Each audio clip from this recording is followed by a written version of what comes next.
솔로몬은 이제 다윗을 이어서 다윗의 유언을 잘 듣고 그 명령을 잘 따르려고 노력했던 것으로 보입니다. 그래서 초창기에 하나님의 마음에 합했던지 하나님께서 솔로몬에게 꿈에 나타나서 무엇을 주기를 원하는지 구하라고 말씀하셨죠. 솔로몬은 그때 이제 지금 이스라엘에게 또 자신에게 필요한 것이 어떤 권력이나 부나 명예가 아님을 누구보다 잘 알았습니다. 따라서 다윗의 유언에 따라서 무엇이 제일 중요하고 또 자신에게 있어서 무엇이 가장 필요한지 그것을 알았기 때문에 하나님께 지혜를 구했고 듣는 마음, 지혜를 구했던 것입니다. 어제 이제 본문에 맞물려서 오늘 본문을 시작하는 이제 그때에라는 그 단어는 어제 본문 하나님께 이 솔로몬이 구했던 듣는 마음, 지혜가 어떻게 생생하게 사용되고 있는지를 우리는 볼 수 있습니다. 오늘 이 재판의 내용은 너무나 유명해서 잘 알고 있는 말씀입니다.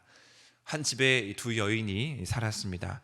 두 여인은 사흘차를 가지고 이제 아이를 낳게 되었죠. 그 집에는 다른 이들이 없는 가운데 그 두 여인만 있었습니다.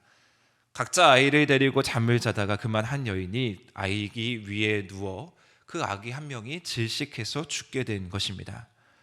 그러자 그녀는 죽은 아이를 옆에 있는 그 여인의 품에 누이고 살아있는 아이를 몰래 빼어서 자기 옆에 누이게 됩니다. 다른 한 여인이 잠에서 깨어보니 아이가 죽어있는 것을 발견했는데 자세히 보니 자기 아기가 아니었던 것입니다. 그래서 옆에 있는 여인에게 문제 제기를 하죠. 이 아이가 내 아이가 아니다. 아기가 바뀐 것 같다. 그런데 그러한 것들이 전혀 통하지가 않습니다. 그래서 그가 사는 곳에 있는 제사장들에게 또 나아가서 여러 가지 판결을 요구했던 것으로 보입니다. 그런데 그 문제가 계속해서 잘 해결되지가 않습니다. 아무런 증인이 없는 그러한 상황 가운데에서 이 문제를 가지고 해결해 줄 수 있는 사람이 이제 왕밖에 없다라는 판단을 가지고 그들이 솔로몬 앞에까지 나오게 된 것이고 이제 솔로몬은 지혜로운 판단이 요구되는 상황이었습니다. 자, 그렇다면 오늘 이 재판의 핵심이 무엇이라고 할 수 있겠습니까? 증인이 없는 상황 가운데 과연 이 재판을 어떻게 지혜롭게 처리할 수 있었을까? 우리는 이 문제에 대해서 살펴봐야 합니다.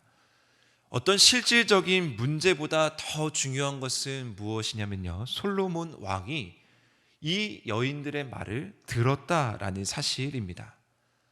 앞서 하나님께 구했던 듣는 마음이 오늘 이 재판을 통해서 그대로 실현되고 있다라고 말씀드렸습니다. 즉 솔로몬은 이 재판을 통해서 다른 어떤 것보다 보여주고 싶었던 한 가지 사실, 내가 듣는 마음을 가진 왕이다라는 것을 보여주고 싶었던 것입니다. 왜 이 문제가 더 중요하냐면요, 오늘 이 재판에서 소개되고 있는 인물을 보십시오.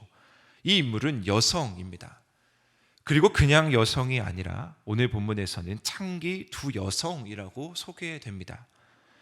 당시 사회적인 시선으로 봤을 때요, 이 여성은 죄송하지만 하층의 인물이었습니다. 그런데 거기에다가 창기라는 말을 덧붙였을 때, 창기라고 소개됐을 때는 더욱더 이 여성의 권위가 낮아지는 것을 확인할 수 있습니다.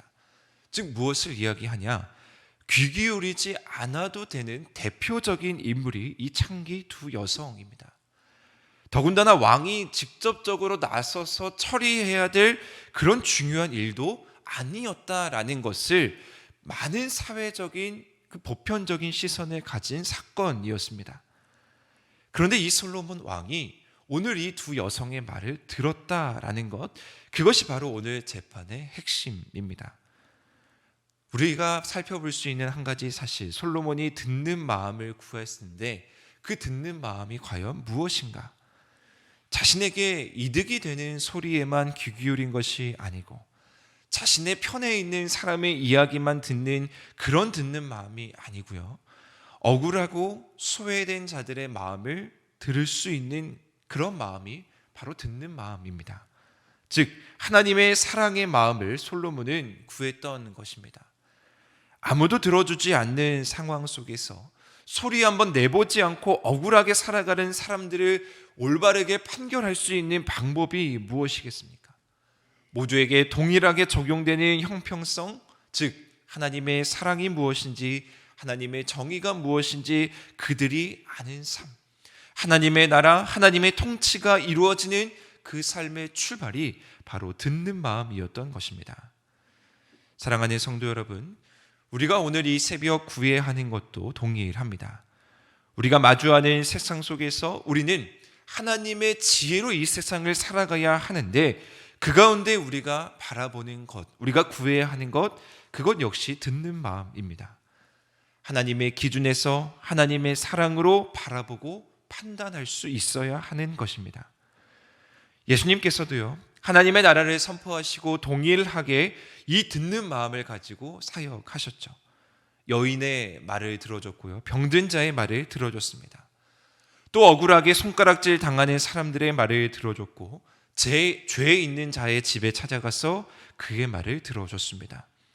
왜 그렇게 하실 수 있었냐면 예수님 가운데에도 분명히 사랑이 있었기 때문입니다. 그들도 분명히 사랑이 필요한 존재이고 구원이 필요한 존재임을 예수님께서도 아셨기 때문입니다. 우리는 이 마음을 가져야 하는 것입니다. 오늘 우리가 만나는 사람에게 우리의 공동체 안에서 우리는 편견 없이 차별 없이 이 사실을 가지고 이 사랑을 실천하며 듣는 마음을 구하며 나아가는 하루가 되기를 소망합니다. 또한 특별히 오늘은 국회의원 선거가 있는 날입니다. 오늘 이 말씀을 붙잡고 우리는 솔로몬과 같은 지도자들이 이 땅을 통치할 수 있도록 간절히 기도해야 합니다. 먼저는 하나님을 두려워하고 경외할 수 있는, 하나님을 사랑할 수 있는 지도자들이 많이 나와야 하고요. 또한 더 나아가서 정말 이 백성들을 사랑하고 소외된 자들의 목소리를 들어주며 올바른 정의가 바로 세워질 수 있는 공동체가 될 수 있도록 많은 지도자들, 이 땅에 많은 지도자들이 듣는 마음을 소유할 수 있는 지도자들이 나올 수 있도록 우리는 특별히 오늘 이 나라를 위해서 기도해야 하는 것입니다. 한 가지 더 하나님의 지혜의 특징을 살펴볼 수 있는 부분이 있는데요, 과연 솔로몬은 어떠한 답을 내렸는가라는 것입니다. 솔로몬은 큰 칼을 가져와서 아이를 둘로 쪼개라고 지시합니다. 그러면 진짜 어머니가 나타나서 불붙는 마음 같아서 그 아이를 죽이지 말라라고 말할 것입니다. 사실 오늘 이 재판의 결말은 이 친어머니가 자신의 아이를 되찾는 이른바 해피엔딩으로 끝나기 때문에 결과론적으로 이 솔로몬의 판단이 옳고 현명해 보입니다. 그런데 이 판단에 있어서 분명히 혼란스러운 부분은 있습니다. 아이를 칼로 나눈다라는 이 접근이 과연 현명한 지시인가라는 사실입니다. 인간적인 판단에서, 인간적인 생각에서 말입니다. 자, 그런데 여기서 우리는 하나님의 지혜의 특징을 살펴볼 수 있는 것입니다. 하나님의 지혜는요, 인간적인 판단과 생각을 언제든지 뛰어넘는다라는 것이죠.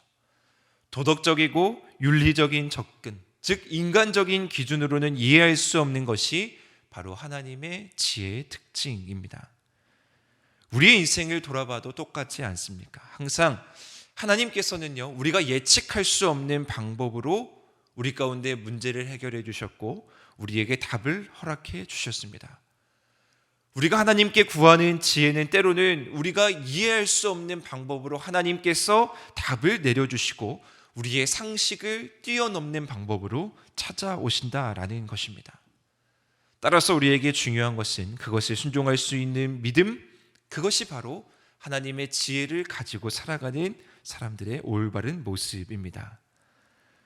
분명한 것은 무엇이냐면요, 솔로몬의 이 대답, 솔로몬의 이 현명한 판단은 다른 어떤 것에서 온 것 아니라 인간적인 생각, 그 왕의 판단에서 온 것이 아니라요, 하나님에게서 왔다라는 사실입니다. 결국 오늘 이 사건은 무엇을 드러내고 있냐면요, 28절 말씀에 보시면 오늘 이 모든 재판, 이 사건을 이렇게 마무리하고 있습니다. 온 이스라엘이 왕을 두려워하게 된다. 그를 왕으로 인정했다라는 사실입니다. 그리고 그 많은 사람들이 무엇을 이제 발견하게 되냐면요, 그들도 솔로몬 안에 있는 하나님의 지혜를 발견하게 됩니다. 솔로몬의 판결이 정말 대단한 묘책이었습니다. 솔로몬이 정말 훌륭하게 재판을 했습니다. 이제까지 볼 수 없었던 최고의 판결이었습니다 라고 감탄하면서 그들이 솔로몬을 주목한 것이 아니고요, 그들이 발견한 것은 무엇이냐면 솔로몬 안에 있는 하나님의 지혜를 발견했다. 그래서 그들이 이 왕을 두려워할 수밖에 없었다라는 사실입니다. 사랑하는 하누리 성도 여러분, 우리가 하나님의 지혜를 가지고 이 땅 가운데 살아간다라는 것은요, 분명히 세상의 많은 사람들이 그것을 알게 됩니다. 그리고 세상 사람들이 그로 인해서 우리를 두려워하고 우리 안에 있는 하나님의 지혜를 보게 될 것입니다. 우리가 그렇게 이 세상을 살아가면요, 하나님의 어떠한 분이신지를 분명하게 자랑하면서 살아가는 것이고, 또 하나님을 마음껏 드러내는 삶을 살아가는 것입니다. 따라서 바라기는 오늘 주어진 우리의 삶 가운데 우리는 먼저 하나님의 지혜로 또 듣는 마음을 가지고 이 세상 가운데 나아가서 많은 자들의 이야기를 들어주고, 특별히 소외되고 억울한 자들의 이야기를 들어줄 수 있는 귀한 하루가 되기를 소망하고, 또 하나님의 지혜가 우리 가운데 어떻게 펼쳐지는지 우리의 생각과 우리의 상식으로는 이해할 수 없지만 그것을 뛰어넘는 하나님의 지혜가 우리의 삶의 곳곳에서 나타날 수 있도록 순종하며 살아가시는 귀한 하루 될 수 있도록, 특별히 오늘 이 나라를 위해서, 이 지도자들을 위해서 기도할 수 있는 그런 귀한 하루 될 수 있도록 우리 기도하며 나아가는 우리 하늘의 모든 성도님들 되시기를 주님의 이름으로 간절히 축원드립니다.